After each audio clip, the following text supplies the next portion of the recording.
certainement d'autres sujets liés à l'actualité tels qu'évoqués par des journaux parus ce matin dans les kiosques. Bienvenue au club. Pour la coordination de l'émission de ce jour, Kiki Sousa sur la mise en onde. La mise en ligne est assurée par Jérôme Akoucha. Je suis Pascal Losso au micro.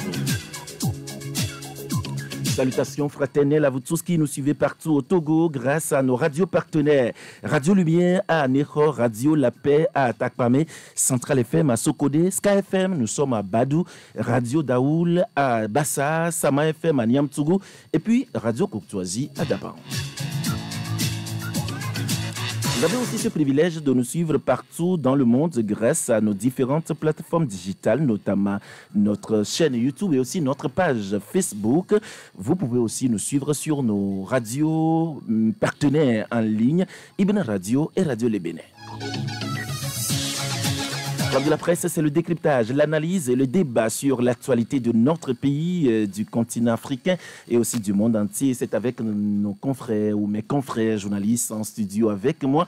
Et déjà, celle qui représente bien les femmes alors dans ce studio, c'est Estelle Koudonou. Estelle, bonjour. Bonjour Pascal, bonjour aux confrères en studio, bonjour aux techniciens. Je n'oublie pas les lecteurs de Gazelle Info, les auditeurs et auditrices de Canal FM. C'est la première fois de venir ici depuis l'année 2025. Même si je ne suis pas coutumière des vœux, je voudrais bien souhaiter à tous et à chacun mes meilleurs vœux de l'année nouvelle, et la santé surtout. Et quand la santé y est, on se débat pour le reste. C'est l'essentiel quand la santé y est, on se débat justement pour le reste. Merci d'avoir répondu à notre invitation. Abassi Saka, bonjour. Bonjour Pascal, bonjour à tous les auditeurs et auditrices de la radio Canal FM. Bonjour aux confrères ici présents, aux techniciens. Moi, j'aime pas beaucoup de choses à dire parce que le vœu, c'est toujours répétitif. Mais on est comme ça. Seulement, ce qu'il faut dire, c'est la santé. C'est la santé. C'est la santé, rien que la santé. Puisque à chaque moment, on se dit vœu. Mais est-ce que ce n'est pas parce que c'est rentré dans les habitudes de telle enseigne que, allez, on ne le néglige plus. Il faudrait quand même que tu le fasses aussi pour que l'autre se sente mieux. Oui, il faut le faire. Et en le faisant, il faut lui souhaiter la bonne santé et longue vie. Après, le reste viendra. La bonne santé et longue vie. C'est ça, le reste va venir. Le reste va venir. Alors, l'autre qui rejoint l'équipe alors de mercredi, désormais, c'est bien Isaïe Edo. Isaïe, bonjour. Oui, bonjour Pascal. J'espère que vous allez bien. Il semble que votre micro n'est pas ouvert. Vous pouvez y aller maintenant. Bonjour Isaïe. Bonjour Pascal. Bonjour auditeurs et toujours, votre micro a toujours son problème. On va vous faire déplacer. Vous pouvez rester alors, voilà, justement, vous allez devoir rester dans le siège à côté. Alors Isaïe, bonjour. Oui, bonjour Pascal. J'espère que vous allez bien. Oui, je vais bien, je vais super bien, on rend grâce à Dieu. Vous retrouvez, vous regagnez l'équipe alors du Club de la Presse, notamment alors de mercredi. Et ça, je pense quand même que c'est aussi un devoir journalistique. Oui, un devoir journalistique de revenir au club après 3 ans, je crois, d'absence. Et c'est aussi un plaisir de revenir au Club de la Presse. Justement, le plaisir est partagé de t'accueillir aussi dans ce studio. Je rappelle que vous êtes alors le rédacteur en chef alors de Focus Info. Bien sûr. Focus Info, dont le directeur est Jean-Paul Agbo Akwelete. C'est bien ça? Oui, que nous saluons au passage. Justement, nous le saluons au passage. Et ça fait toujours plaisir de vous avoir dans cette émission. Alors, bien sûr, nous commençons cette émission avec un certain nombre alors de sujets. Bien sûr, il y a beaucoup de journaux qui sont dans les kiosques ce matin. Il y a le journal La Dépêche qui est dans les kiosques ce matin, le journal Le Messager dans les kiosques et aussi le Libéral, le journal Le Libéral également dans les kiosques ce matin. On peut retrouver autre journal, c'est La Lanterne aussi, le Triangle des enjeux aussi dans les kiosques ce matin. Autre journal que nous pouvons retrouver dans les kiosques, c'est le journal Le Bâtisseur. Le journal Le Bâtisseur qui aussi est dans les kiosques et aussi le journal Planète Écologie. Planète Écologie dans les kiosques, bien sûr. Alors, on commence, bien sûr, cette émission par ce sujet dont on parlait hier concernant cette décision ou ce recadrage alors du ministre de l'administration territoriale par rapport alors au chef quartier, chef du village, et pour ce qui concerne le fait alors de ne pas hisser ou qu'il est interdit alors au chef quartier du village également de hisser des drapeaux alors dans le parler, et seuls ceux qui sont autorisés c'est les chefs cantons. Alors Estelle Koudzonou, quand vous analysez ceci, ce n'est qu'un recadrage quand même. Oui, un recadrage, mais qui nécessite des interrogations. Je me demande d'abord, en tant que citoyen, par patriotisme, je reconnais bien que ça fait partie des emblèmes de la nation. C'est l'un des signaux forts d'une nation. Mais quand on est chef quartier, on est investi d'un pouvoir et il y a une autorité qui régit en fait les agissements et puis tout ce qui se déroule sur ce ressort territorial. Maintenant, la décision du ministre, les motivations réelles, on aurait aimé avoir plus d'explications qui amènent à ce recadrage-là, mais on est resté un peu sur la soif. En revanche, je reconnais que les chefs cantons sont en un processus de désignation avec un pouvoir central dont là, il leur reconnaît tout de suite que seuls eux ont le droit de hisser leur drapeau. Mais en tant que citoyen, quand on est patriote, on peut brandir parfois le drapeau chez soi, mais pas le hisser. Pas le hisser quand même, on pas le hisser. Mais en tant que chef quartier, je me demande réellement si... Enfin, je veux bien comprendre. Je veux bien comprendre les tests qui ont amené à ça. Et puis, depuis là, pourquoi on a laissé faire et c'est maintenant que ce recadrage intervient. Est-ce qu'il y a un abus d'autorité derrière qui ne dit pas son nom? Est-ce qu'on fait mauvais usage de ce drapeau-là qui est ici en tant que chef quartier? Il y a ces explications qu'on aimerait bien avoir pour étayer les explications ou mieux encore cette interdiction de hisser le drapeau au niveau des chefs quartiers. Alors, si le ministre fait un recadrage, ça veut dire forcément qu'il y a un souci. Oui, parce qu'on ne peut pas faire le cadrage sans inquiétude. Il y a un souci, c'est pour cela que le ministre a recadré. C'est tellement qu'il y a une mauvaise utilisation ou un mauvais usage des emblèmes, des armoiries de la République par ces chefs de quartier. Vous allez voir que vous arrivez dans un village, chacun se dit que chef quartier, il prend le drapeau. J'étais dans un village quelque part, il y a un drapeau là, on dit que c'est le chef quartier, et de l'autre côté, à quelques 500 km de là, il y a encore un autre drapeau ici. C'est dans le Yoto ici. Et on nous dit que c'est chef de quartier. Donc s'il y a de ces genres de situations qui se présentent, je pense qu'il faut recadrer la situation si on utilise mal au niveau de ces chefs. Parce que lorsqu'on dit on nomme un chef quartier, le chef quartier, est-ce qu'il a la même valeur que le chef canton?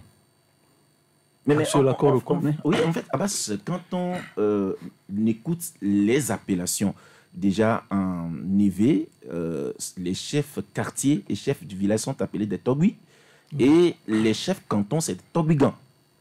Voilà. Donc, il y a déjà une différence. Il y a déjà une différence. Oui. Donc, cette différence fait qu'aujourd'hui, il faut recadrer. Mais maintenant, ce qu'il faut faire, c'est que le ministre de l'administration territoriale devrait expliquer et argumenter pourquoi les chefs quartiers là ne doivent pas porter. Parce qu'il faut informer les gens, communiquer sur cette situation pour qu'il n'y ait pas de confusion.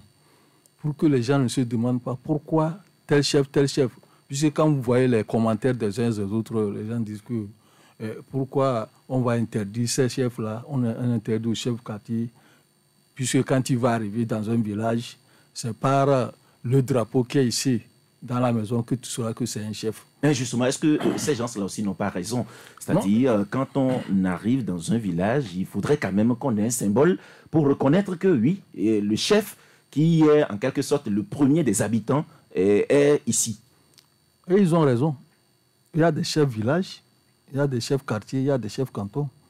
Est-ce que c'est le vrai chef à qui il faut s'adresser? Comme je l'ai dit tantôt dans un village où j'étais allé voir, c'est qu'il y a eu 2 drapeaux dans 2 maisons différentes et chacun s'appelle chef. Est-ce que ça veut dire qu'il y a 2 chefs il y a des chefs dans le quartier? Des chefs dans le quartier qui se contestent et chacun a sa population. Mais là, ça devient un autre problème. Je crois qu'il faut remonter même à la désignation des chefs quartiers. Comment est-ce que c'est encadré? Comment est-ce que ça se fait? Je crois la réponse même viendra par exemple, par rapport à ce qu'évoque le confrère. Comment est-ce qu'on peut avoir 2 chefs quartiers dans un même quartier? Ça sort un peu de l'ordinaire. Le processus de désignation même des chefs, comment ça se fait? Comment cela est encadré? La reconnaissance qui est due après. Il fallait qu'on explique réellement. Est-ce que les chefs quartiers sont désignés par arrêté ministériel? S'ils sont désignés par arrêté... Non, c'est les chefs cantons qui sont justement désignés. C'est les chefs cantons qui sont désignés par arrêté ministériel. Voilà. Le reste, c'est des gens des quartiers qui vous désignent comme chose. Vous êtes chef quartier. Est-ce qu'il n'y a pas un autre processus après? Bon, c'est ça qu'il faut... Il y a une reconnaissance quand même. Il y a une reconnaissance de l'État. C'est pour cela que j'ai dit le ministre de l'administration territoriale devrait argumenter et expliquer sa décision, son arrêté là, qui leur interdit de mettre les drapeaux dans leur maison. Pourquoi elle a dit ça? C'est tellement, il y a quelque chose qui s'est passé.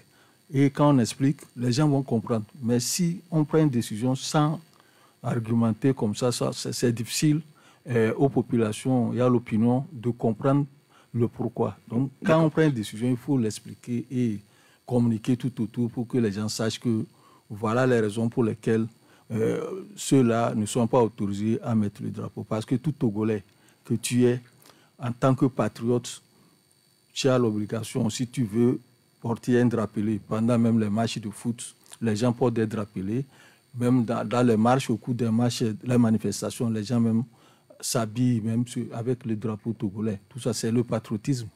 Mais un chef quartier, pourquoi on lui interdit de mettre ce truc? Donc, il appartient au ministère de l'administration territoriale de nous expliquer, de nous donner les raisons. D'accord.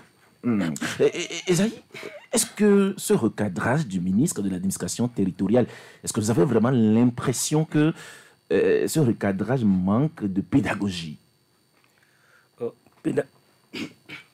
Pédagogie, je ne saurais le dire, mais je crois que nous nous efforçons à faire un exercice dans la mesure où le ministre ou encore celui qui a pris la décision n'a pas donné, en tout cas, les raisons qui ont motivé cette décision-là.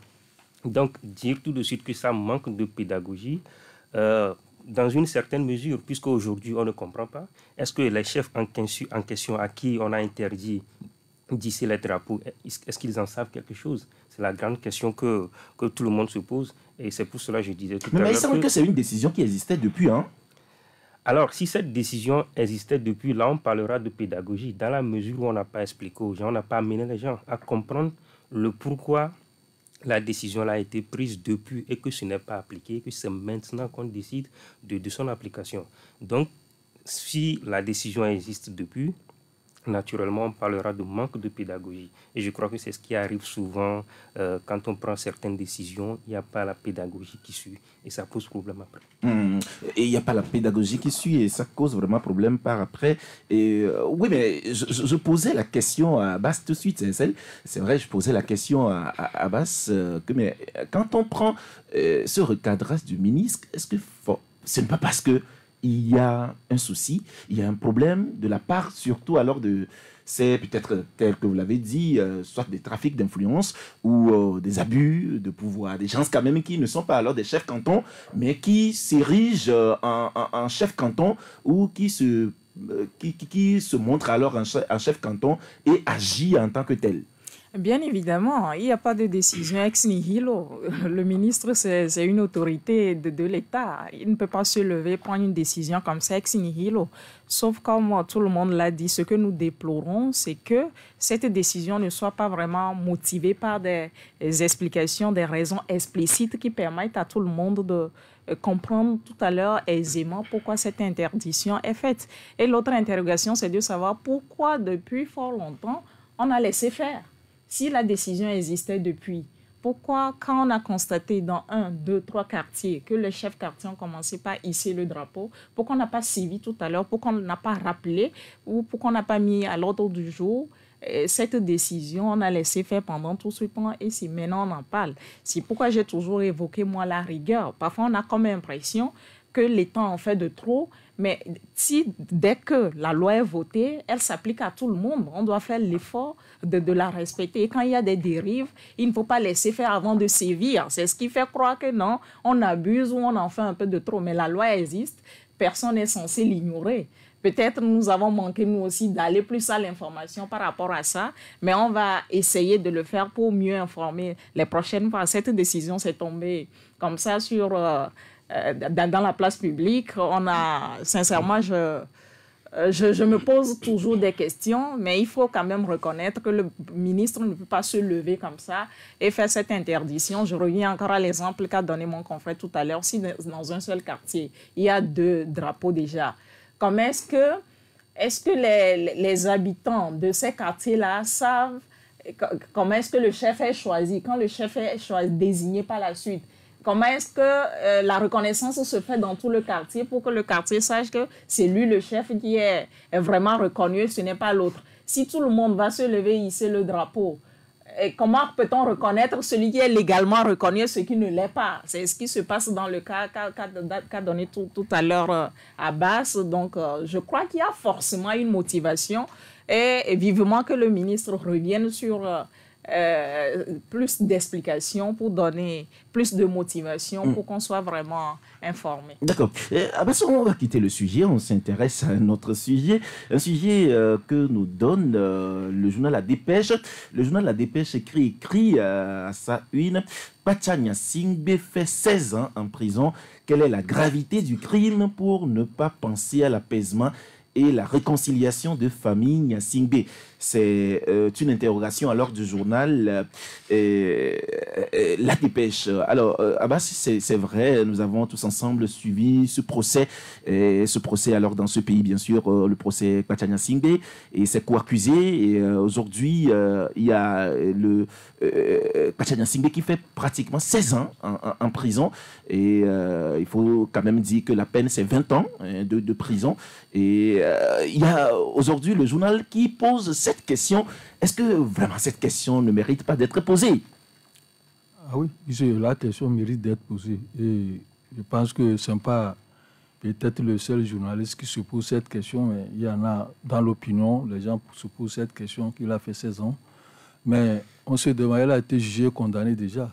Est-ce que il y a une grâce, il y a demande de grâce, parce qu'en principe, les avocats devaient introduire une demande de grâce présidentielle, voir si le chef de l'État va lui accorder cette liberté. Donc aujourd'hui, depuis, il y a des débats tout autour de ça. Il y a eu des conciliations qui ont été faites, même des chefs cantons se sont mis dans cette histoire pour demander pardon. Mais c'est la peine au niveau du chef de l'État, peut-être que c'est la justice qui a décidé et il doit exécuter. Mais seulement lorsque, au niveau du tribunal, lorsqu'on vous condamne à une peine et que vous faites la moitié, seulement qu'on va vous, comment on dit ça, on peut vous libérer parce que vous avez gracié, voilà. Non, pas gracié, mais ça, on va vous élargir lorsque vous faites la moitié de la peine.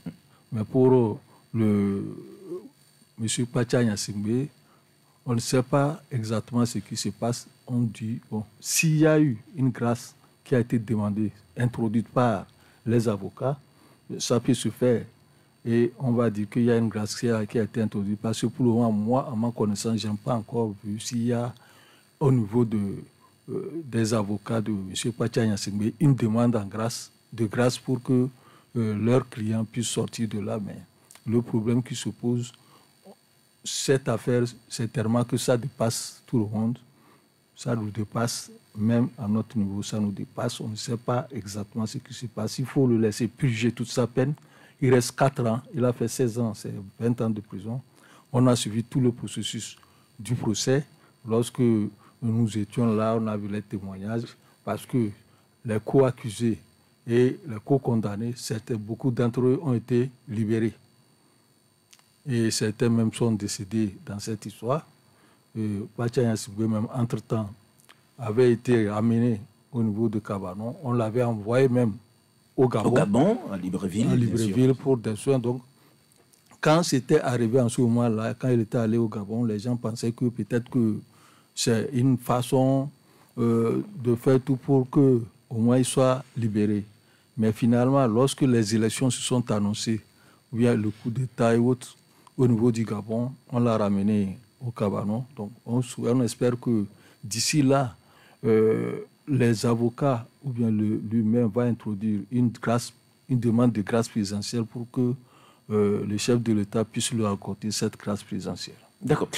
Esaïe, est-ce que quand on prend ces différentes tractations qui sont peut-être faites, et on a vu même d'ailleurs, tel que Abbas l'a dit, des co-accusés qui ont été libérés, est-ce que ça veut dire qu'au fin fond, ce problème dépasse les bornes et nous dépasse aussi?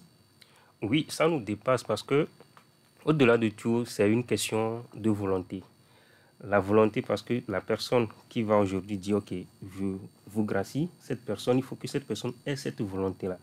Du moment où cette personne n'a pas cette volonté, nous autres, nous ne pouvons que commenter, nous ne pouvons que demander, peut-être joindre nos voix à celle du concerné pour demander qu'il soit gracié. Mais au-delà de tout, c'est une question de volonté. Volonté de la part du chef de l'État qui aujourd'hui est la seule personne qui peut décider, qui libère, qui donne, qui accorde plutôt la grâce à son demi-frère, puisque c'est aussi une question de famille. Et le confrère Abbas l'a dit, il y a des personnes âgées, des sages, qui ont intervenu dans question de famille, mais on parle plutôt alors de question d'État. Oui, question d'État, mais mêlée un peu à la famille, on est d'accord que c'est la famille Gnassingbé après tout. Donc, il y a les sages qui ont intervenu. Du moment où les sages ont intervenu et qu'on n'a pas encore de suite, ça revient à une question de volonté d'une seule personne. D'accord. Il y a le journal Triangle des enjeux qui, déjà, à chaque parution, on revient toujours alors sur le temps passé par Pachanya Simbé, co-accusé en prison. Et le journal dit 15 ans, 8 mois, 21 jours de détention arbitraire de Pachanya Simbé, 15 avril 2009, et du colonel Ati, ça suffit, monsieur Fornia Simbé fait comme Gbagbo et Ouattara. Alors, finalement, aujourd'hui, est-ce que, avec cette question alors du journal La Dépêche, on ne mérite pas alors d'aller vers la conciliation, ou la conciliation, bien sûr, ou la médiation?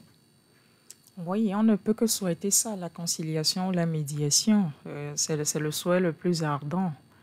Mais c'est une affaire de famille qui se mêle à une famille d'État. Et aujourd'hui, nous sommes tous accrochés à une seule personne, à la personne de Fornia Simbé. Donc, il a la décision finale. Mais en même temps, il peut se dire que c'est la justice qui a pris une décision et qui ne veut pas influencer la décision de la justice pour qu'on ne dise pas qu'il empiète sur les autres pouvoirs. Donc, mais on reconnaît également qu'il gracie chaque fin d'année d'autres prisonniers. Donc, tout récemment, c'est pratiquement 1064 qui ont été libérés en fin de peine quand même, qui ont été graciés. Donc, il a le mot final, il a la décision finale, mais on va plutôt prier pour qu'il y ait conciliation. On ne peut pas prôner la division ou de la dichotomie. On va essayer on va prier pour qu'il y ait conciliation, pour que M. Pachanya Simbé puisse aussi recouvrer sa liberté. Alors, est-ce que déjà cette mésentente, allons dit, ou cet incident, est-ce que ça n'entache pas quelque chose déjà, ça n'apporte pas un coup déjà au lien fraternel de la famille? Est-ce que ça, là, c'est une question à poser? Ça avait porté lorsque l'affaire a commencé. Maintenant, dans la famille, certainement, moi, je ne veux même pas qu'on parle de la famille, division familiale, parce que quand M. Pachaya Singba a été arrêté, on n'a pas évoqué le cas familial. On a parlé de atteinte à la sûreté de l'État. Voilà, ça concerne plus l'État. Oui, c'est ça qu'on l'a jugé. Quant à ce qui est de la famille, moi, je ne peux pas en parler. Ça va porter un coup à la famille ou pas, c'est pas chose. Si ça porte un coup à la famille, peut-être qu'on aurait déjà entendu qu'il y a des couacs au niveau de la famille, division, mais je ne pense pas. Donc, lorsque le chef de l'État, Faure Gnassingbé, a pris le pouvoir, vous avez vu comment les deux étaient ensemble. On appelait le numéro 1 et le numéro 2. Et tout c'était... Donc, c'était devenu comme... il y a eu des logos quelque part, donc il fallait...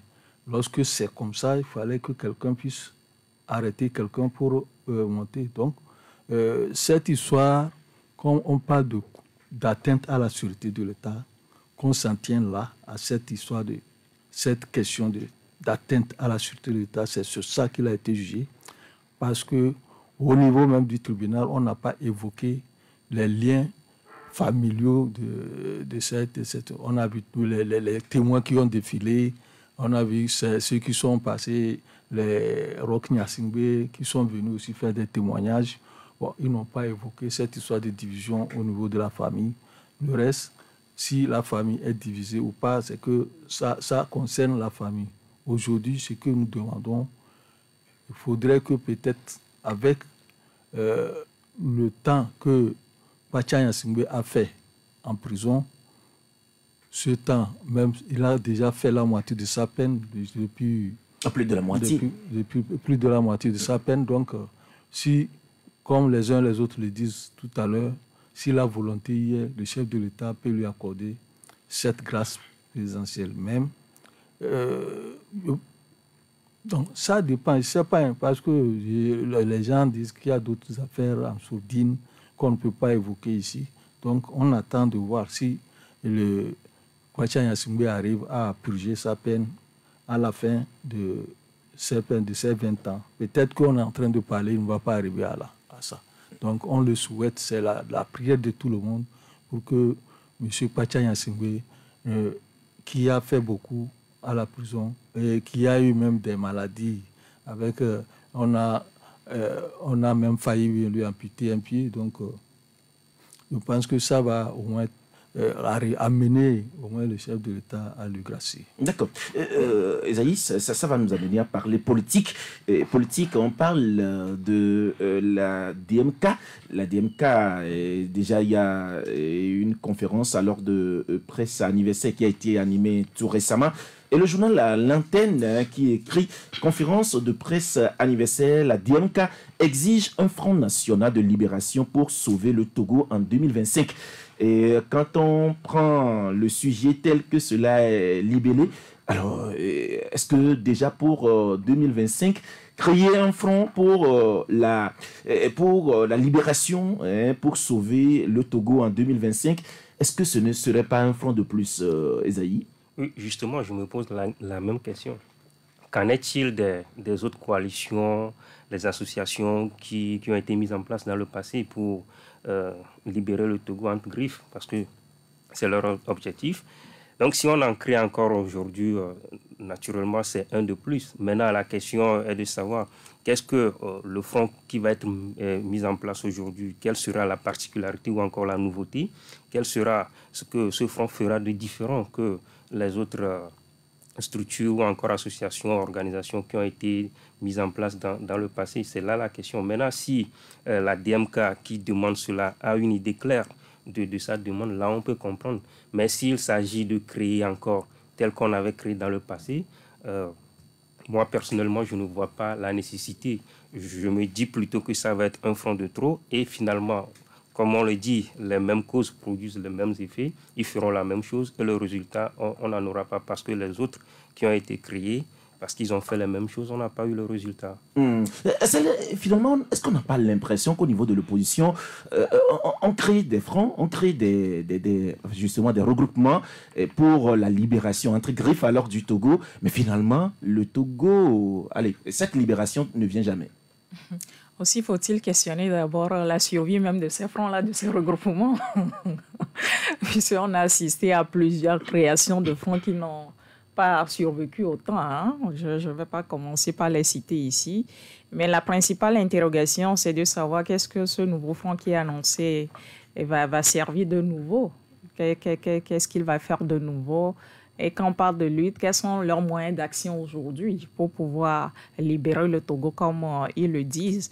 On a comme l'impression que ça devient des effets d'annonce où on déclare juste des choses sans vraiment, je ne veux pas être trop dur, mais que ça manque un peu de sincérité. Et il ne suffit pas de faire juste des déclarations. Il faut mener également des actions concrètes qui puissent mobiliser ou motiver également les populations. Aujourd'hui, je ne sais pas si l'opposition même fait un point par rapport à la mobilisation des populations derrière elle. Les populations sont également fatiguées. On a comme impression qu'on sert les mêmes choses et on attend des résultats différents. Mais bon, on est en début d'année, je ne veux pas aller fort. Attendons de voir. Nous sommes en début d'année, ils ont fait des annonces. On attend de voir peut-être mi-année. On verra ce que ça va donner. Un an, ça va bientôt passer. On fera encore le point à la fin de l'année. Donc, au Tenti, tout simplement. D'accord. Alors, Abbas, c'est vrai qu'il y a beaucoup de fronts. On connaît vraiment beaucoup de fronts, surtout au niveau de l'opposition. Et finalement, le bilan de ces fronts, ou du moins des activités alors de ces fronts, n'a pas été fait à la population. Oui, je pense que quand quelqu'un sort, il veut aussi se faire entendre. Qu'on sache que lui aussi, il existe. C'est pour ça que les gens disent front. D'abord, moi, je veux qu'on me fasse le bilan, le point de la situation de la dynamique. Le dernier front monté par Monseigneur Podjoro, paix à son âme, et dirigé par Agboemo Kodjo, paix à son âme. Qu'est-ce que cette dynamique-là est devenue? Est-ce qu'au cours de la conférence, moi je n'étais pas à la conférence de presse, est-ce que lors de la conférence de presse, on a fait cette situation, puisque finalement cette dynamique s'est divisée en deux, s'est éclatée. De deux. D'où nous avons la DMP aujourd'hui. De l'autre côté, pour faire un front, il faut se faire accompagner par les populations, par les militants. Est-ce qu'on a mis en confiance ces militants, on a redonné confiance à ces militants-là qui, on appelle d'aider l'opposition de sortir dans les rues pour arracher la libération du Togo en 2025? Il y a des questionnements. Mais si on reste là, on dit on va créer un front pour libérer le Togo en 2025. Vous allez libérer comment? Vous avez quels moyens pour venir libérer le Togo en 2025? Les moyens dont on dispose, dont l'opposition dispose, c'est la population. C'est son peuple. C'est ceux-là qu'on mobilise pour aller. Cette population ou ce peuple, depuis des années, est découragé des actions et de l'éclatement de ces fronts et de ces regroupements de l'opposition qu'on a connus depuis. Il y a une sorte de déception au niveau de cette population. Et les gens ne veulent même pas en entendre parler. La C14, c'est devenu quoi? Après quelque temps, on a vu la C14 s'est éclatée. Et en 2020, il y a même des gens qui sont restés dans C14, d'autres sont partis pour dire qu'on va aller aux élections. Moi, je parle des récents. C14 dynamique. Est-ce qu'on a fait la situation de ces gens de choses avant qu'on ne sorte pour dire on va construire un front pour aller arracher bien la libération du Togo? Mais je pense qu'il ne faut pas prendre les populations ou bien l'opinion pour de n'importe quoi, comme si des gens ne pensent pas. Si vous restez et vous rêvez de quelque chose, et vous sortez, vous faites un discours, vous dites que nous allons faire ceci, nous allons faire cela, mais ayez des moyens. Mais dites que nous avons ces moyens-là pour la mobilisation de la population. La confiance est partie depuis des années au niveau de la population. Et personne ne peut nous dire aujourd'hui que s'il y a des choses... Aujourd'hui, ce qui se passe au Togo, ce n'est pas question de front et autres. Les gens disent qu'ils ont faim. Ils n'arrivent pas à manger. Mais le vrai problème au Togo, la vraie opposition au Togo, c'est la misère, la pauvreté dont les gens parlent. Bien qu'au niveau du gouvernement, on est en train de se débattre pour sortir de cette situation. Mais lorsque un politicien sort, ou que un politicien là, il va parler, et puis les gens vont sortir encore pour le suivre. Actuellement, depuis qu'on a fait ces fronts-là, ces fronts C14 et autres, les gens sont en prison. Les gens sont en exil. Qui les a sauvés? Les gens sont des blessés qui sont là à la maison, personne ne s'occupe d'eux. Vous avez redonné confiance à cette population, à ces peuples-là, pour leur dire on va faire un front. Bon, il faut voir même ceux-là qui appellent à la formation de fronts. Ces fronts sont détruits à cause de l'ego des uns et des autres. Entre l'opposition elle-même, est-ce que les gens sont rassemblés pour dire nous allons mettre à plat tout ce que nous avons comme problème et nous réorganiser autrement? D'accord. Alors, Esaïe, est-ce qu'aujourd'hui, quoi qu'on dise, est-ce qu'on ne doit pas saluer la résilience de cette opposition? Puisqu'il y a des gens quand même qui sont des figures de cette opposition qui sont restés dans cette résistance pratiquement 30 ans et on les voit toujours sur la scène. Est-ce que finalement, il ne faut pas saluer aussi leur résilience? Parce que, comme le dira l'autre, il est très difficile alors de faire la politique au Togo, surtout de faire l'opposition au Togo. Oui, très difficile de faire la politique au Togo, d'accord. Mais pourquoi devrait-on saluer la résilience d'une personne quand on n'a pas de résultat? Je crois que la question-là mérite d'être posée. Si on dit aujourd'hui que les gens sont résilients, bon, d'abord, en quoi est-ce qu'ils sont résilients? Parce qu'ils ont tenu pendant longtemps. Le fait de tenir pendant longtemps et de ne pas produire les résultats pose plutôt un problème. 93.5 Canal FM. Le plaisir pour l'acquérir, écoutez Canal FM 93.5. Nous sommes de retour dans cette émission Club de la Presse et toutes nos excuses parce que nous avons été coupés entre-temps par la suite. Il y avait une interruption à l'heure de courant électrique, bien sûr, chez nous. C'est ce qui a fait qu'à un moment donné, nous avons été coupés chez vous. Alors, nous revenons en studio alors pour notre débat. Alors, nous sommes en train de parler de cette exigence de la DMK qui exige un front national de libération pour sauver le Togo en 2025. Et Esaïe, effectivement, je vous posais la question de savoir aujourd'hui, est-ce qu'il ne faut pas vraiment saluer cette résilience de la classe de l'opposition, parce qu'il est dit par certains même d'ailleurs qu'il est difficile de faire la politique au Togo, surtout d'être dans l'opposition. Oui, et je répondais justement pourquoi doit-on parler de résilience quand on sait que les résultats n'accompagnent pas.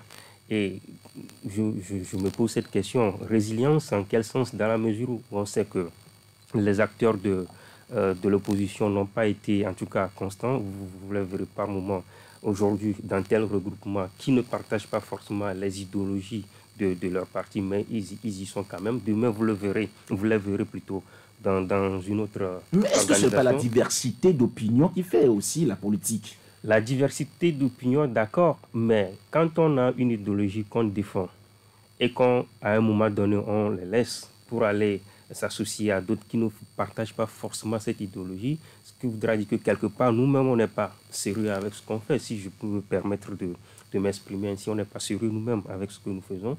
Donc moi, personnellement, je ne pense pas qu'il s'agit d'une question de résilience jusqu'à ce que on va saluer cette résilience. Donc pour moi, je ne vois pas de résilience. Je sais quand même qu'il y a des efforts qui sont faits au niveau des acteurs politiques pour que la vie politique du Togo s'anime.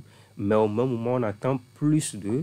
Certainement, ils diront qu'ils en ont donné assez, mais la population attend plus. Parce que vous savez, quand vous faites des efforts et que les résultats n'accompagnent pas, on ne voit pas du tout l'effort que vous faites. Donc, il faut qu'il y ait des résultats qu'on doit brandir pour qu'aujourd'hui, on puisse dire, voilà, l'opposition togolaise est en train de faire ci ou ça. Du moment où il n'y a pas ces résultats qui suivent, on ne peut pas parler, en tout cas de mon sens, qu'on ne peut pas parler de résilience. Il y a plutôt problème au niveau de l'opposition que l'opposition doit s'asseoir pour régler. Est-ce que l'opposition togolaise n'a pas donné assez pour cette question même d'ailleurs de démocratie?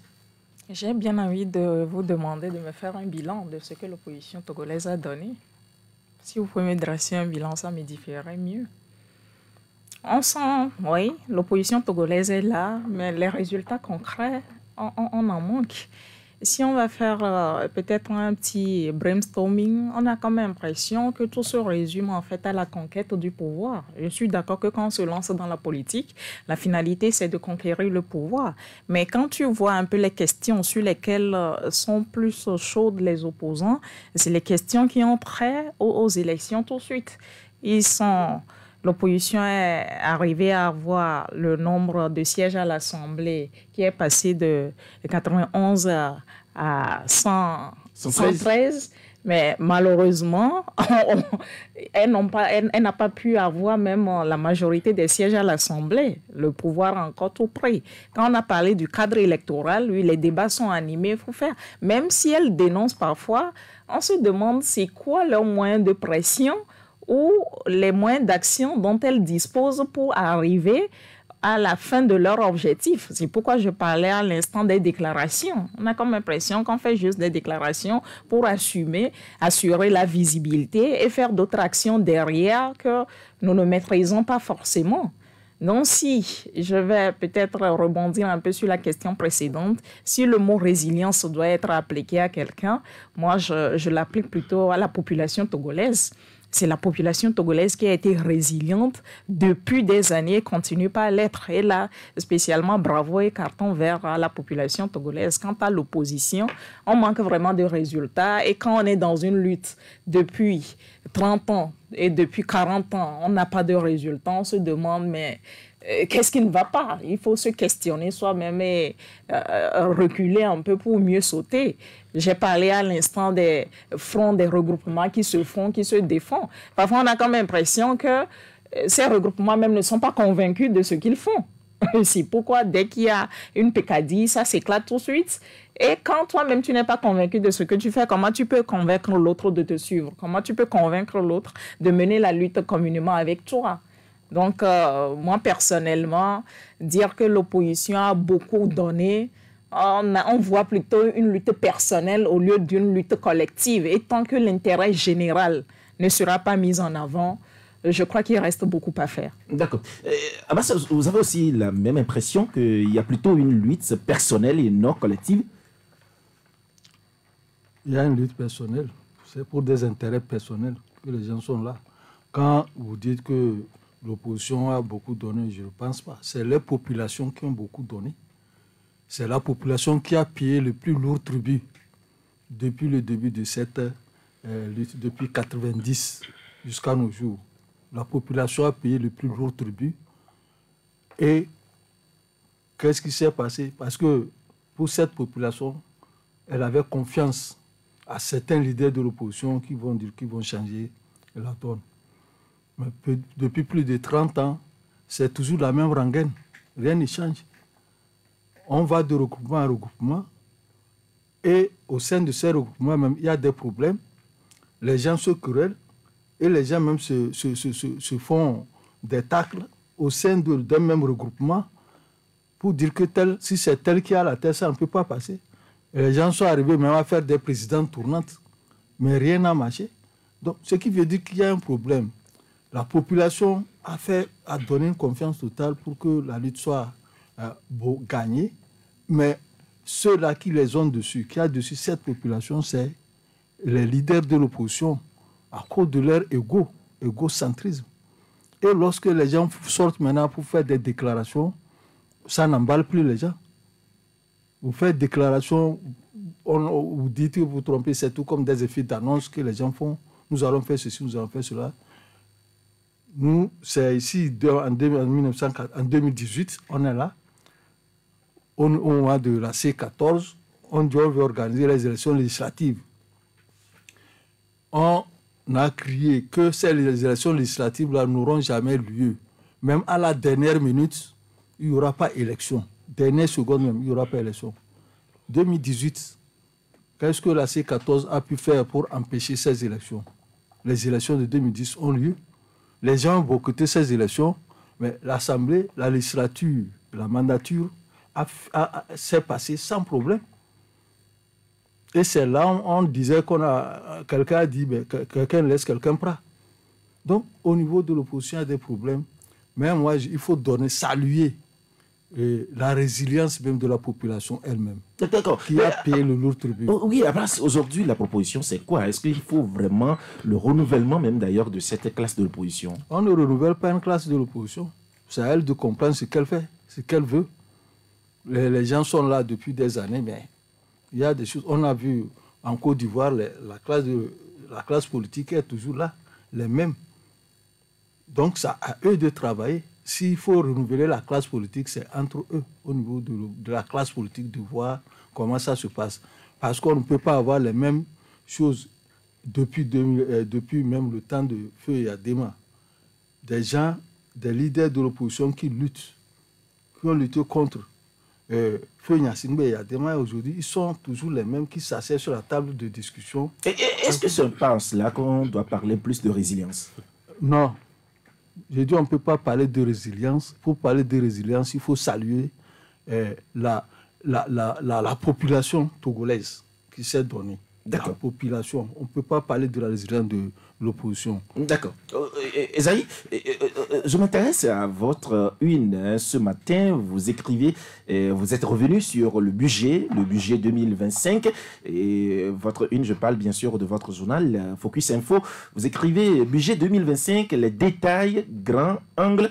Et les grands angles, c'est au niveau de la page, il y a la page 8, page 9, page 10, page 11 et page 12, où vous faites un grand déballage alors sur ce budget 2025. Et justement, nous sommes partis de l'évolution du budget depuis 2015. On a fait un rapprochement comment le budget a évolué. Et pour précision, depuis 2015 à 2025, le budget a évolué de 188%. Et le travail que nous avons fait aussi, c'est de classifier les ministères selon le budget que chacun a reçu. Et le ministère qui a reçu le plus gros budget pour le compte de cette année, c'est le ministère des enseignements primaires et secondaires. Et d'ailleurs, ça fait la 5e année consécutive que ce ministère reçoit le plus gros budget. Et cette année, le budget du ministère des enseignements, c'est 183 milliards de francs CFA. Et pour le plus petit budget, le ministère qui a reçu le plus petit budget, c'est le ministère du développement, de l'aménagement et du développement du territoire, qui a reçu moins de demi-milliard. Enfin, moins de 1 milliard. Voilà, moins de 1 milliard, c'est ça? Oui, précisément environ 500 millions de francs CFA, alors que la plupart des ministères sont dans les milliards. Et nous avons aussi précisé ce que chaque ministère fera avec le budget qui lui est octroyé. Et dans le top 3, après le ministère des enseignements, il y a le ministère des armées qui vient en deuxième position.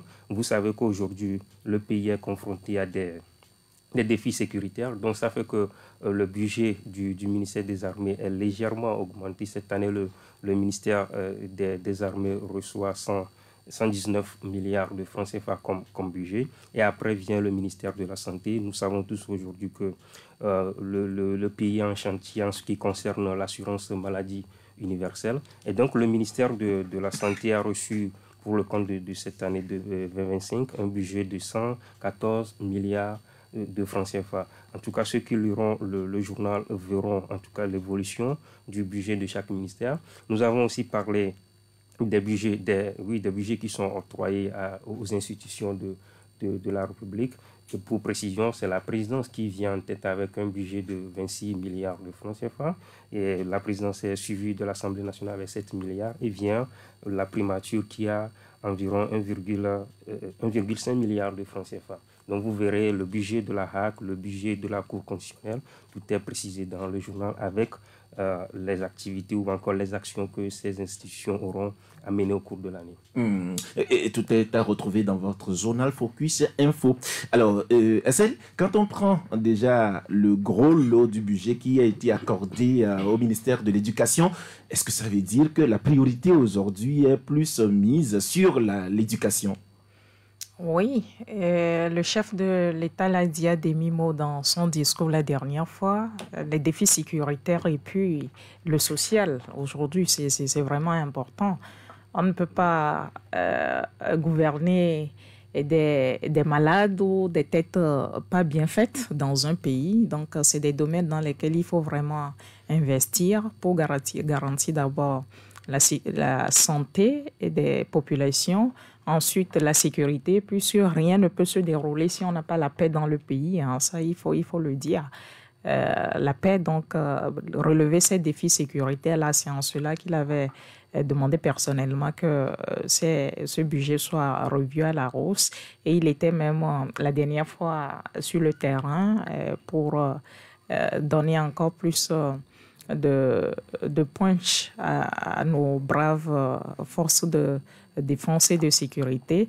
Mais pour l'éducation, il n'y a pas débat là-dessus. Hein. L'éducation dans un pays, c'est la base, c'est le socle. Une population sans éducation, ça navigue à vue, il n'y a pas de repères. Et c'est normal qu'on puisse investir dans l'éducation, dans la santé, dans la sécurité, avec les défis actuels auxquels nous sommes confrontés. D'accord. Alors, Abbas, quand on prend l'aménagement et le développement du territoire, alors on réserve moins d'1 milliard de francs CFA pour ce département ministériel. Est-ce que ça se comprend? Non, ça ne se comprend pas. Parce que c'est pas, on parle de l'aménagement du territoire et du développement même. Parce que quand on parle de ce secteur, c'est le développement des communes. La décentralisation, là, on devait avoir plus de moyens là-bas. Puisque ce ministère travaille de commun accord avec le ministère de la Société. Signalons quand même que ce ministère est dirigé par le ministre Gomado. Oui. Donc, vous voyez, à chaque fois, c'est lui-même qui réunit, rassemble souvent les maires pour leur parler du développement. Donc, il faudrait qu'on mette beaucoup de moyens. Comme on a opté pour la décentralisation, que beaucoup de moyens devaient être mis à ce ministère-là pour aider au développement des communes. Parce que lorsque vous prenez une commune, je ne sais pas comment le ministère de l'association territoriale, parce que je pense que c'est à cause de certaines choses à Anadeb, ou bien il y a Anazap, ou bien Anadeb. Vous voulez parler de l'Anadeb? Anadeb, oui. Qui est dedans. Je ne sais pas si ils travaillent de commun accord avec eux. Sinon, Agence nationale pour le développement à la base. À la base. Et au niveau du ministère du développement du territoire, beaucoup devait être fait. Le budget devait être fait. Vous savez que maintenant, il y a eu beaucoup de ministères qui ont été créés, les nouveaux ministères, parce qu'on fait le budget par programme. C'est un budget programme qu'on exécute maintenant. Donc, des ministères ont été créés tout dernièrement, les nouveaux. Et ça fait que certains ministères ont vu aussi leur dotation diminuer. Donc, il faudrait qu'à l'avenir, pour le ministère de l'aménagement du territoire, il y a assez de moyens et qu'il y a assez de moyens. D'accord. Oui, peut-être il faut rappeler, parfois pour l'élaboration des budgets aussi, tout se passe selon l'utilisation qui a été faite du budget précédent. Hein. S'il y a des reliquats, on estime que vous n'avez pas eu assez d'activités ou c'est parce qu'il n'y a pas trop de besoins. On s'appesantit sur... qui est nouvellement créé. Qui est nouvellement créé, oui, bien évidemment. Mais en même temps, il faut aussi rappeler que le budget est élaboré au début, mais il y a des ajustements également qui se font au fur et à mesure, je crois, en juin et avant la fin de l'année également. Donc, peut-être, chemin faisant par rapport à l'exécution des tâches ou par rapport à la tâche qui sera devant, on peut procéder toujours à des ajustements pour améliorer ou ajuster. D'accord, nous allons nous transporter au Ghana, tel que je le disais dans mon mot introductif, 8 ans après son départ du pouvoir. John Dramani Mahama fait son grand retour à la tête alors du Ghana, qui est l'une des démocraties rassurantes du continent africain. Zaï, finalement, quand on a vu l'investiture, la cérémonie d'investiture hier à travers nos petits écrans et tout sur l'Internet. Et c'était beau quand même l'alternance. Oui, c'est beau ce qui s'est passé hier au Ghana. Déjà depuis le 7 décembre à la proclamation des résultats, on a salué ce qui s'est passé au Ghana et on va continuer toujours par saluer le processus. Maintenant, ce qui est important et qui est intéressant, qui intéresse d'ailleurs la population, c'est le travail que fera le président Dramani, puisqu'il est déjà investi. Bien avant qu'il ne soit investi dans sa nouvelle fonction, il a commencé déjà par faire le tour de certains pays pour voir comment travailler avec ces pays. Ça démontre déjà quand même l'engagement de ces derniers à continuer par amener la population ghanéenne vers une destinée rassurante. Et c'est ce que nous pouvons saluer. Maintenant qu'il a investi, il y a un travail qui l'attend.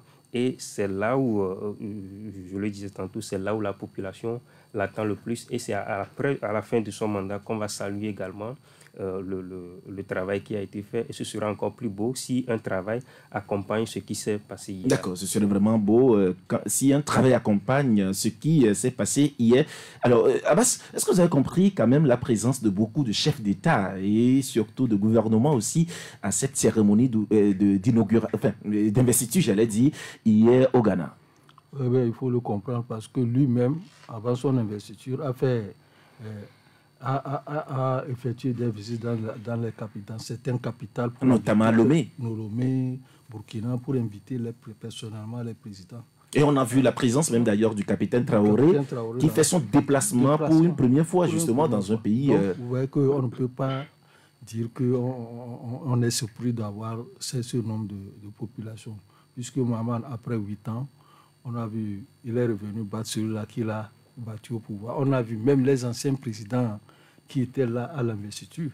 Il y a quelqu'un qui était dans le fauteuil roulant, ce sont John Kufuor. Oui, l'ancien président. L'ancien président oui. qui était dans le fauteuil. Donc, vous savez que le Ghana était un pays, les pays anglophones surtout, c'est des pays où il n'y a pas de problème d'alternance, surtout qu'au niveau du Ghana, J.J. Rawlings est venu mettre de l'ordre et celui qui devait faire des problèmes, il va avoir des problèmes. Même pour cette élection, moi j'étais au Ghana pendant les campagnes, l'autre voulait refuser, il disait que s'il y a quelque chose qui ne va pas, il n'y aura pas de chemin. Finalement, il a été calmé et tout s'est passé dans de bonnes conditions et les résultats ont été donnés sans problème. D'accord. Oui, déjà, quand on a vu tout cela, le processus jusqu'à ce que l'investiture n'ait lieu hier, là, on pourra dire quand même que la démocratie s'est encore prononcée au Ghana.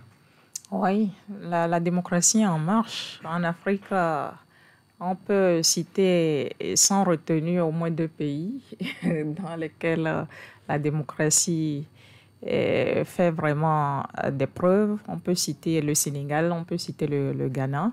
Donc, on a vu tout ce qui s'est déroulé, les anciens présidents. On ne peut pas oublier aussi le Bénin à côté de nous. Le Bénin à côté également. Le Bénin est là. Donc, tous les anciens présidents se sont regroupés autour du nouvel élu. Et c'est dans une ambiance cordiale et respectueuse que les choses se sont déroulées. On a senti l'engagement du nouveau président qui a promis de relever les défis sécuritaires, économiques et sociaux. On a vu déjà qu'il avait pris son bâton de pèlerin au lendemain de son élection et a choisi même de visiter également le Togo. C'était des liens diplomatiques qui se tissaient ainsi. Donc, il est bien parti. Il a la bénédiction de ses pairs et je crois qu'il relèvera ce défi-là. On n'est pas sans savoir que depuis 2022, le Ghana traverse aussi une crise économique depuis l'ancien président. C'est ce qui a justifié même son départ des dernières élections. Donc, il a du pain sur la planche, mais je crois qu'il est bien parti pour relever ces défis. Il faut préciser quand même qu'il est là pour son second mandat. Pour son second mandat. Il avait déjà fait de 2012 à 2017. Voilà. Donc, c'est le deuxième mandat, mais qui est interféré, bien sûr. Donc, bon vent à lui et qu'il comble les attentes des Ghanéens. Et comme ça, après avoir terminé ce mandat, il ne reviendra plus. Non, c'est fini. D'accord, merci. Merci beaucoup, chers confrères. Nous allons maintenant donner la parole à nos auditeurs. Et c'est sur le 90, 86, 35, 35, 91, 36, 63, 75 et également sur notre numéro WhatsApp 90, 45, 78, 57. Mais bien avant, nous faisons un clin d'œil à nos annonceurs. 93.5 Canal FM. Mbede, o jesi kumis va diawe. Wawe dona le mia va basé entier. Cho, munyao nyuere. Bubu bak po vivia, enabo kumis va dion tokpatan. Pae. Ok, sok blomnyase. Kumis meditol. Cho, kumis meditol ke dirana gbazero de na dole kyo la gbazemea. Non ya o jagbagba, nkari nyasonji. Kumis meditol a, adi atike toye, e dirana gbazero de na dole kyo la gbazeme sigbe nou tenten, nou sen aflibata e di, nyasun, kumis meditol a e nyona home akpatae. Wow, o pakoumye. Vrai, so kumis meditol ba di akpedo adi vovo onti sigbe. Kumix carotte papaye, kumix lait, pleur, kumix rouge. O sam la fiche à villa. Novigne, odila kunume, allo appelé la bosse somméa. Yo 91 72 72 72. Allo 98 90 49 94 10.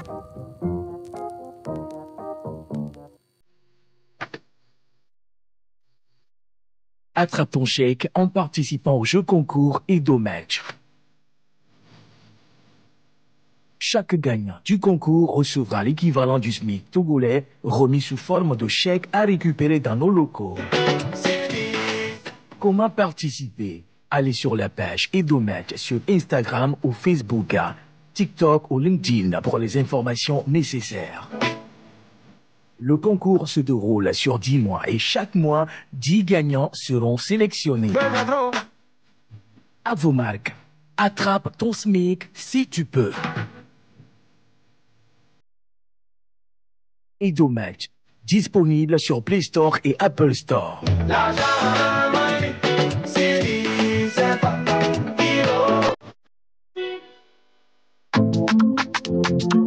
Mon ami, as-tu entendu la nouvelle excitante de Canalbox? Accroche-toi bien. Actuellement, la box fibre Canalbox et son installation sont gratuites. Oui, tu y as bien compris. L'univers du très haut débit s'ouvre à toi à 0 francs. Imagine une connexion très haut débit, illimitée et sans engagement à partager avec tes proches. C'est économique et fun. Rends-toi vite en boutique ou appelle le service client Canalbox au 88 66 pour bénéficier de cette offre sensationnelle. Offre soumise à condition d'éligibilité et au paiement du premier forfait mensuel. Haut de gamme de Canal Boutique, votre magasin de prêt-à-porter où vous trouverez tout article vestimentaire homme. Pour le renouvellement de votre garde-robe, pour votre mariage ou autre cérémonie, vous trouverez ce qu'il vous faut à haut de gamme de Canal Boutique.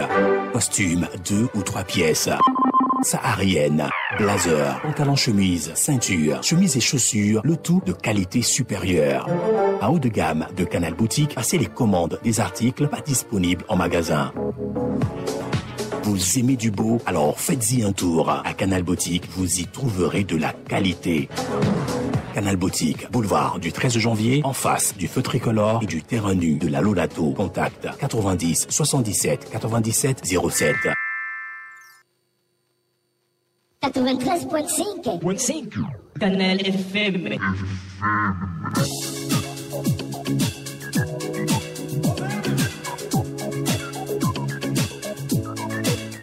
Nous sommes de retour dans cette émission Club de la Presse et maintenant, nous nous ouvrons à vous.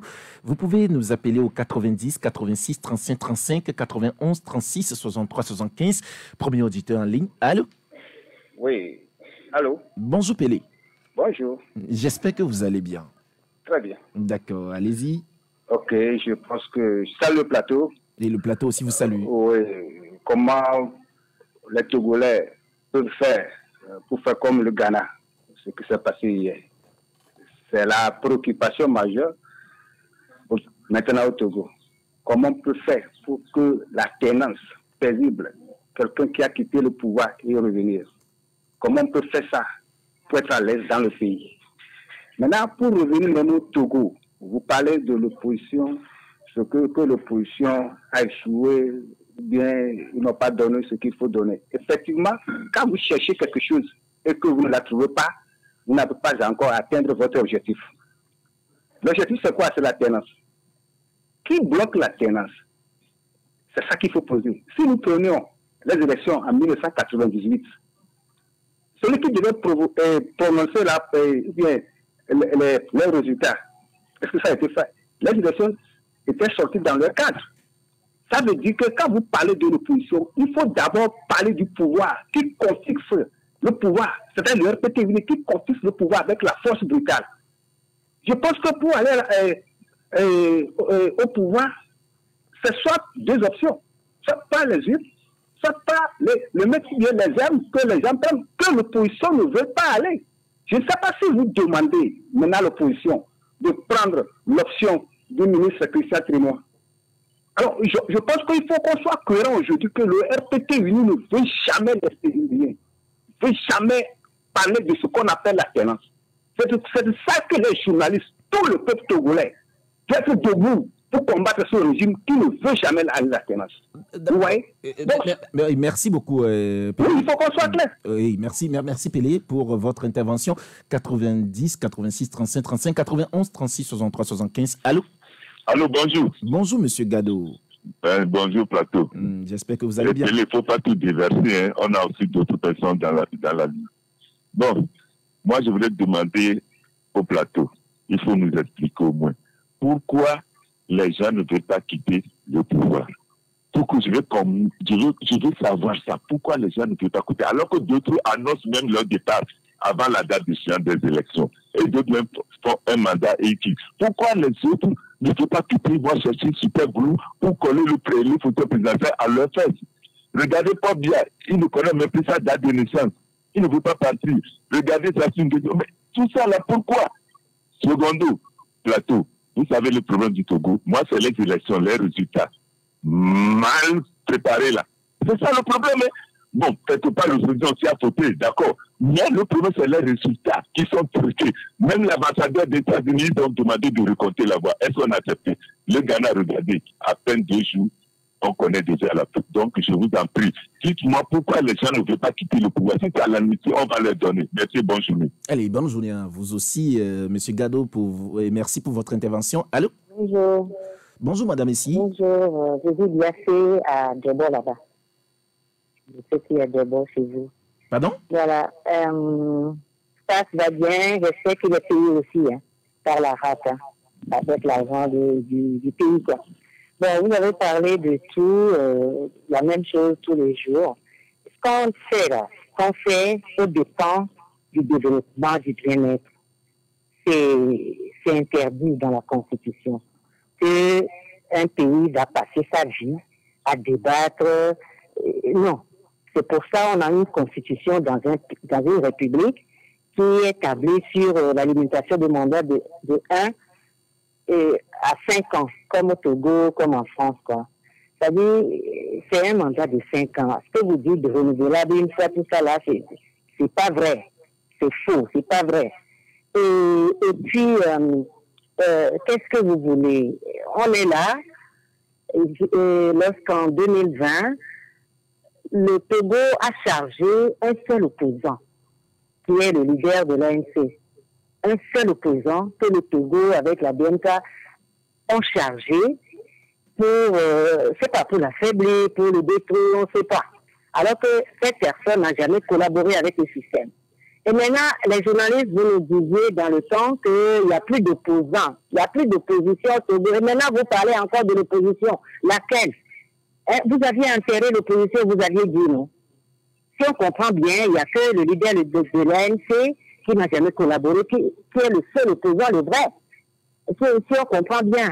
Et maintenant, tout ça là, comme on perd le temps là, il faut qu'on s'organise en partie civile pour porter plainte, c'est tout.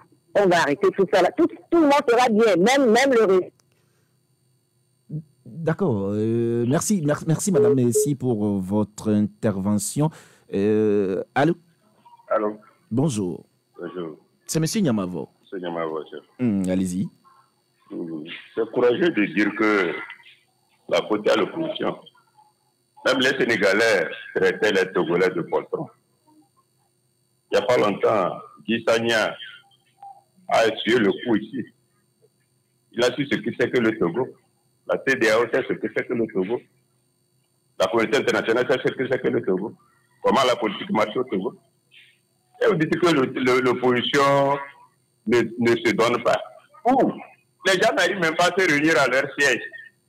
Comment vous voulez qu'ils se donnent?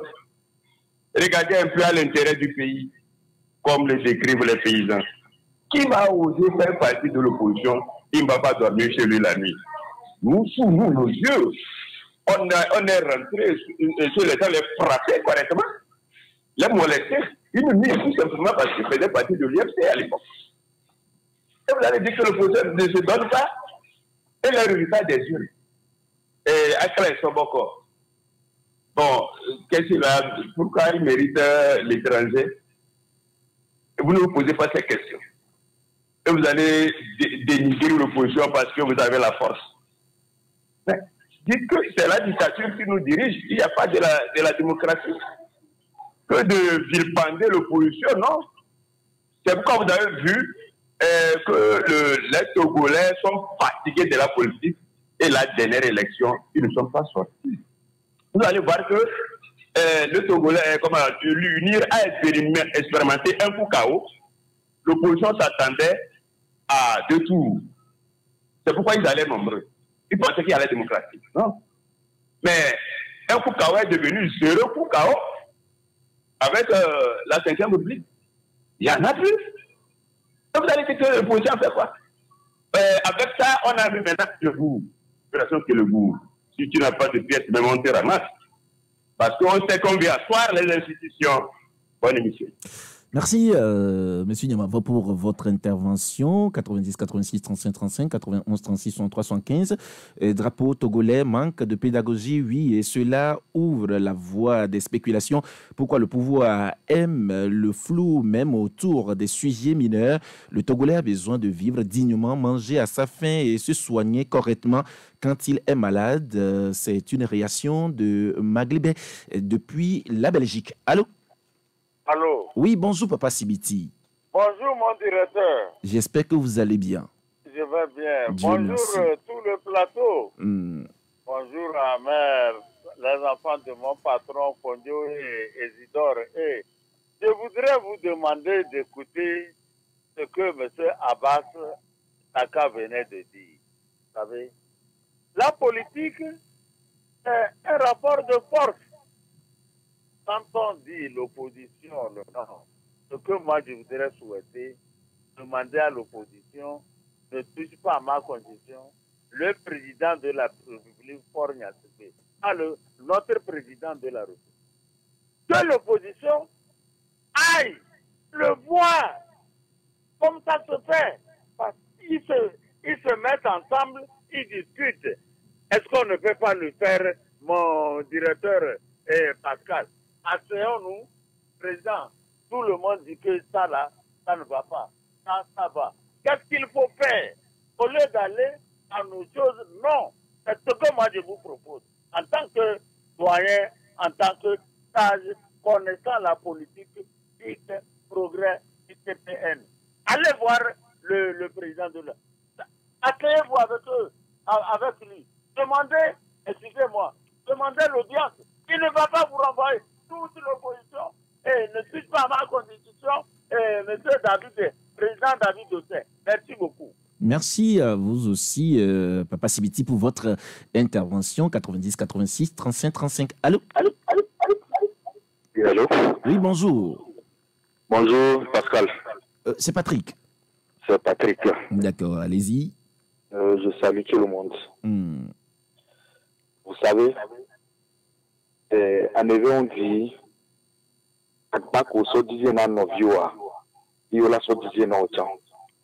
le bol avec lequel tu as servi ton prochain, on te servira avec le même bol.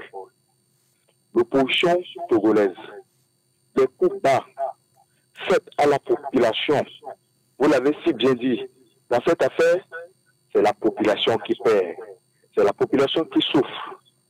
Eh bien, si vous voulez défendre une cause, et que le matin, vous faites face à cette population, et la nuit, vous irez discuter d'autres choses. Et dans tout ça, la population n'est pas présente. Comment voulez-vous que ça aille? Comment voulez-vous que ça puisse marcher? Eh bien, nous préférons un voleur qu'on connaît qu'un sorcier qu'on ne connaît pas. Puisque à la nuit, les choses vont, parmi ceux qui sont là présentement, qui disent qu'ils vont lutter pour la population, il n'y a personne. Tout le monde pense à son ventre. Nous sommes plus des enfants dans ce pays. Tout le monde pense à son ventre. On te donne un petit poste là. Allez-y voir ce qui se passe. Mais c'est anormal. On préfère un voleur qu'on connaît qu'un sorcier qu'on ne connaît pas. Bonne émission. Merci Patrick pour votre intervention. Je pense que Patrick, c'est le dernier auditeur pour le compte alors de cette émission de ce mercredi. Nous revenons en plateau pour faire un dernier tour de table et clôturer l'émission. Chers confrères, vous avez écouté les uns les autres se prononcer sur les sujets débattus ici au Club de la Presse. C'est le principe de l'émission. Et on donne la parole aussi à nos auditeurs d'intervenir et de donner leur point de vue aussi sur ce que nous avons fait comme débat en studio. Esaïe, vous avez écouté les uns les autres. Quelle est votre réaction? Non, ma réaction par rapport à ces interventions, je dirais, je crois qu'il n'est pas du rôle du journaliste d'aller dire à telle ou telle personne de quitter le pouvoir ou de dire à telle personne de venir ou encore de montrer à telle ou telle personne comment faire pour accéder au pouvoir. Nous sommes dans notre rôle de commenter l'actualité, d'analyser et je crois que nos analyses, nos commentaires peuvent aider les acteurs, que ce soit politiques ou économiques, à prendre des décisions, mais nous ne pouvons pas leur tirer tout de suite ce qu'ils doivent faire exactement. Parce que je crois que c'est ce que la plupart des auditeurs demandent, pas aujourd'hui, régulièrement c'est ce qu'ils demandent. Et je crois qu'ils doivent comprendre aussi que le rôle du journaliste n'est pas de faire ça. On peut faire des commentaires qui vont édifier, qui vont aider les décideurs à prendre des décisions. Merci Esaïe. Je reste avec toi pour ta note de fin d'émission. La note, c'est de 0 à 10 et c'est adressé soit à une institution ou à une personnalité du pays. Alors, si je dois adresser une note, je donnerai une note de 4 à la CET, qui a commencé cette semaine encore avec des coupures, mais il n'y a pas eu de communiqué pour prévenir d'avance la population que ça va commencer. On est tombé dedans. Je crois on fait souvent ces reproches à la société, ils améliorent par moment, mais ils retournent encore aux vieilles habitudes. Je crois qu'avec cette note, ça va les amener à revenir avec des communiqués pour prévenir d'avance la population. 4 sur 10, c'est médiocre, hein? Bien sûr. D'accord. Oui, Estelle? Non, je n'ai pas pour habitude de commenter les commentaires des auditeurs et auditrices, mais je voudrais juste préciser que nous ne jetons pas l'anathème sur l'opposition. Nous faisons juste des analyses sur les faits que nous observons et que tout le monde voit également. Je n'ai pas eu envie de ressasser certains faits concrets où l'opposition a eu plusieurs fois la chance dans ce pays de renverser la tendance, mais par rapport à des clivages internes, on a laissé passer. Le dernier fait en date, c'était en 2012 où Maître Agbouibo avait fait encore une proposition, mais c'est au sein même de l'opposition que cette proposition avait été rejetée. Et ce qui en est suivi, c'est la Constitution qui avait été modifiée. Donc, il y a eu plusieurs occasions que les populations ou que les auditeurs souffrent qu'on rappelle quand même certaines choses qui montrent qu'il y a eu vraiment de la différence au niveau de l'opposition. Maintenant, le pouvoir, ça ne se donne pas sur un plateau d'or, ça ne s'offre pas. Jusqu'à preuve de contraire, les tests en vigueur actuellement au Togo, c'est à travers les élections qu'on peut avoir de l'alternance. Donc, il y a que par ce mécanisme que l'opposition peut renverser la tendance. Donc, de concentrer plutôt les énergies là-bas pour avoir cette alternance-là. Sinon, on ne va pas être dans le rêve qu'un jour, le pouvoir va se lever et dire l'opposition vient prendre le pouvoir. Ça ne s'est jamais passé dans un pays comme ça. Donc, c'est les tests en vigueur, que la lutte se fasse selon ces tests-là pour accéder à l'alternance. C'est tout ce qu'on peut préciser. Donc, pour le reste, je vais également donner une note de 2 sur 10 à la CET. Avant-hier, il y a eu coupure. Hier, il y a eu coupure. Aujourd'hui, on a assisté à une coupure. On met tout ça là sans aucune information en amont. Je crois que la CET devait retrousser ses manches pour qu'on ne subisse plus ces désagréments-là à cet entame de la nouvelle année. D'accord. Merci, Estelle. Oui, Abbas? Pas trop de commentaires. Chacun a son opinion et son point de vue sur la question. Quand nous avons dit ici que l'opposition a échoué, ce n'est pas une invention. Au niveau des leaders de l'opposition, eux-mêmes savent que ça n'a pas marché. Lorsque les gens tiennent, ils ne veulent pas qu'on dise que ça a échoué pour que l'opposition se corrige, c'est leur problème. On est là, on a fait un constat. On a dit que celui qui a payé le plus lourd tribut, c'est la population. Parce qu'au niveau de l'opposition, chacun sur son intérêt. Les leaders sur c'est pour cela qu'il y a des égos. Et ces égos ont fait que leur lutte, la lutte qui est menée depuis plus de 30 ans, n'a pas réussi. Donc il faut que les gens sachent que c'est comme ça se passe. Même que si on soutient quelqu'un, il faut aussi lui donner des choses pour qu'il se corrige, lui critiquer pour que les choses changent. Donc quelqu'un a dit que nous pose la question comment est-ce que on peut on quitte le pouvoir, bien comment il a dit. Oui, mais c'est M. Gado qui posait la question de savoir pourquoi certains ne veulent pas quitter le pouvoir. Et certains, quand il parle de certains, c'est des chefs d'État africains. Ouais, peut-être que lui sera aussi à leur place. Il ne va pas chercher à quitter, puisqu'il va avoir les délices du pouvoir. Il va se coller, il va coller ses fesses là sur ce pouvoir-là. Donc il faudrait. Ça ne se donne pas. Le pouvoir s'arrache. Mais il y a certains qui quittent. Oui, certains qui quittent. C'est pour cela que je dis, ça dépend. Il y a toujours la délice, enfin les délices du pouvoir, mais ils quittent. Il quitte avec quelque chose, avec un bon cœur. Est-ce qu'il quitte avec un bon cœur? Mais tout récemment, tout proche de nous, quand on parlait du Ghana... J'ai donné l'exemple tout à l'heure qu'au Ghana, là, ce n'est pas de bon cœur que Akufo a quitté. Ah bon? Oui. C'est dans le secret des dieux. C'est dans le secret des dieux. D'accord, Abbas. Merci beaucoup, Abbas Issaka. Et merci d'être passé dans cette émission. Ça fait plaisir de vous avoir dans cette émission. Je rappelle que vous êtes le directeur de publication du journal Le Mania Libéré. Merci d'être passé dans cette émission. Esaïe Edo, merci d'être passé aussi dans cette émission. Vous êtes le rédacteur en chef alors du journal Focus Info. Merci d'être passé. Merci à Estelle Koudzonou d'être passée aussi directeur ou directrice de publication du journal Gazelle Info. Merci d'être passé justement dans cette émission. Ça fait plaisir de vous avoir. Merci à vous tous qui nous avez suivis puisque nous sommes à la fin de cette émission. Merci à Kiki Sousa qui a assuré la mise en onde. La mise en ligne a été assurée par Géraud Dakoutia. Je suis Pascal Lossou. Je vous retrouve demain jeudi à partir de 11h pour un nouveau numéro de l'émission Club de la Presse. D'ici là, portez-vous bien. Au revoir.